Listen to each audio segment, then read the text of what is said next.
श्रीमद्भागवत कथा भाग 86। गायन्ति देवाः किल गीतकानि धन्यास्तु ते भारत भूमिभागे स्वर्गापवर्गास्पदमार्गभूते भवन्ति भूयः पुरुषा सुरत्वात्। द्वितीय स्कंध अध्याय 9। यहाँ हम देखते हैं कि ब्रह्मा जी की उपासना और तत्व के ज्ञान के चार चरण हैं। निष्कपट तपस्या, भगवान के धाम का दर्शन, भगवान के रूप का दर्शन, तत्व का ज्ञान। निष्कपट तपस्या पहला, हम जो कुछ भी साधना करते हैं उसमें कपट कि मैं तुम्हारी निष्कपट तपस्या से प्रसन्न हूँ। उनकी तपस्या में जगत की किसी वस्तु की प्राप्ति की इच्छा नहीं थी। जो व्यक्ति स्वार्थ से प्रेरित होकर तप करते हैं, ऐसे कपटी लोगों से भगवान कभी प्रसन्न नहीं होते। भगवान रामचंद्र जी रामचरितमानस में कहते हैं, मोहे कपट छल छिद्र न भावा। हम साधारण व्यक्ति हैं, हमें ही जब पता चलता है कि अमुक व्यक्ति झूठ बोलने वाला है, कपटी है, तो हम उसके साथ संबंध नहीं रखना चाहते। फिर भगवान तो अंतर्यामी सर्वांतर्यामी हैं, उन्हें तो हमारे बारे में सब कुछ मालूम है। हम किसी को भी धोखा दे सकते हैं लेकिन भगवान को नहीं दे सकते। और सच बात तो यह है कि हम जगत को धोखा देते हैं, न भगवान को। हम धोखा देते हैं अपने आप को। अब तपस्या की बातें समझें। तपस्या होती है त्याग प्रधान। जितना बड़ा त्याग उतनी बड़ी तपस्या। एक महात्मा जी के पास एक सेठ जी गए। महात्मा जी ने उन्हें देखकर बाहर आ गए और उन्हें नमस्कार किया। सेठ जी घबरा कर बोले, महात्मा जी आप मुझे नमस्कार कर मेरे ऊपर पाप क्यों चढ़ा रहे हैं? महात्मा जी बोले, नहीं, आप तो हमसे बड़े महात्मा हो, आप बड़े त्यागी हो। सेठ जी अचंभे में पड़ गए, वो कैसे? महात्मा जी ने कहा, हमने तो परिच्छिन्न जगत का त्याग परिपूर्ण परमात्मा को प्राप्त करने के लिए किया है, लेकिन आपका त्याग बड़ा है, क्योंकि आप परिपूर्ण परमात्मा का त्याग करके जगत के पीछे चल पड़े हो। सबसे बड़ा त्याग तब होता है जब हम उस वस्तु को छोड़ दें जिसे सबसे बड़ी मानते हैं। वो वस्तु है अहम। प्याज लहसुन मांस न खाना, एक टांग पर खड़े होना, ये सब अपनी अपनी जगह पे ठीक है, लेकिन जब तक अपने अहंकार की परिच्छिन्नता को नहीं त्यागोगे तब तक परिपूर्ण की प्राप्ति नहीं हो सकती। त्याग के साथ तपस्या का एक और महत्वपूर्ण अंग है कष्ट सहने की शक्ति। कुछ लोग तो तपस्या के लिए विशेष रूप से कष्टों का निर्माण करते हैं।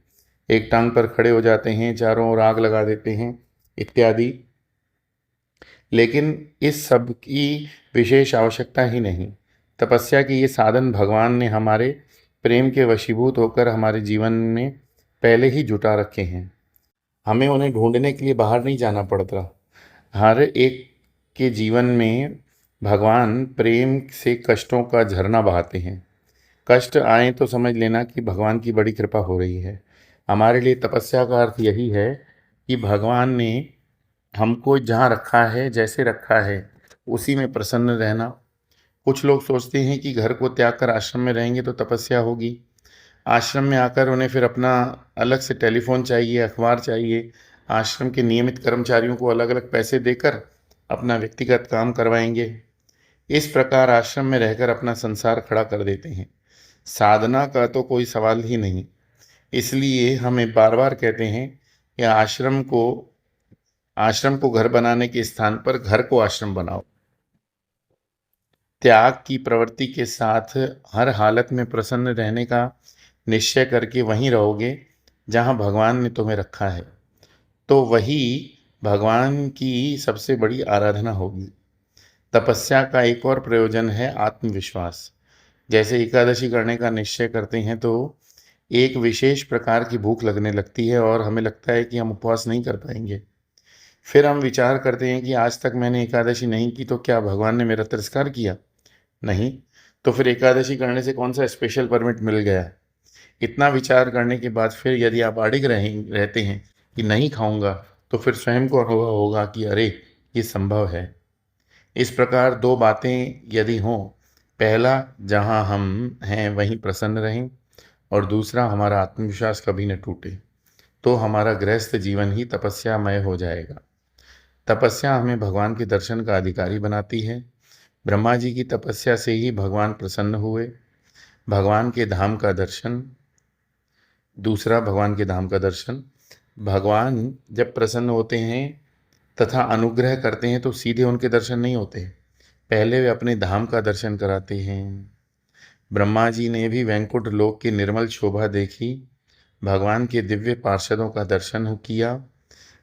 भगवान के पार्षद वे होते हैं जिन्होंने भगवत प्राप्ति के लिए इतनी साधना की, उनका रूप भी भगवान के रूप के जैसा हो गया, उन्हें पार्षदत्व प्राप्त हो गया, लेकिन तत्व का दर्शन अभी तक नहीं हुआ है।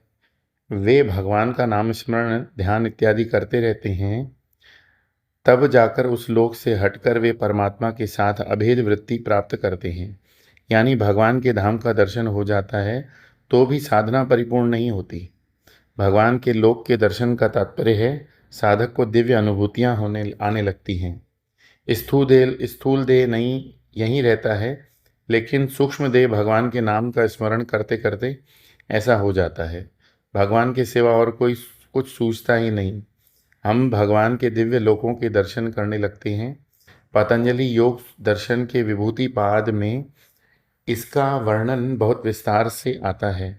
योगी को अपने स्थान में बैठे बैठे ही वरुण लोक, इंद्रलोक, ब्रह्मलोक, महरलोक, सत्यलोक, तपलोक इत्यादि के दर्शन होते हैं।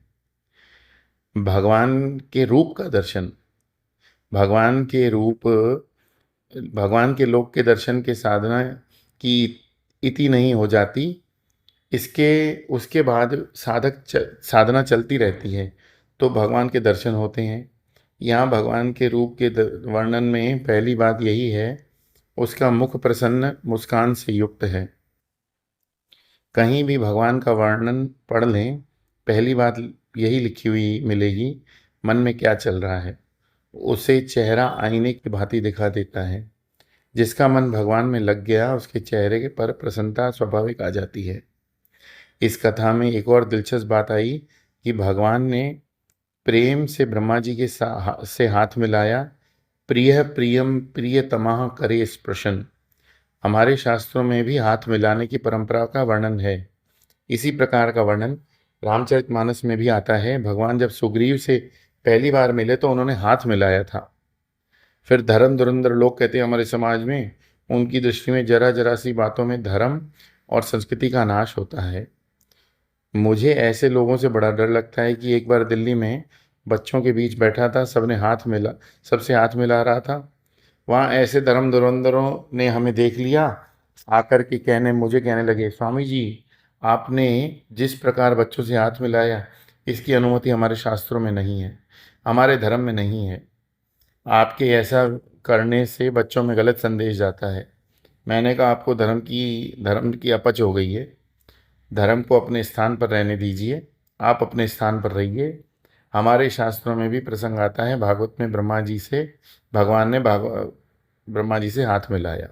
रामायण में भगवान ने सुग्रीव से हाथ मिलाया। ये कोई अंग्रेजी प्रथा नहीं है, शास्त्र सम्मत है। सबसे हाथ मिलाओ, गले मिलाओ, बस गले काटो मत।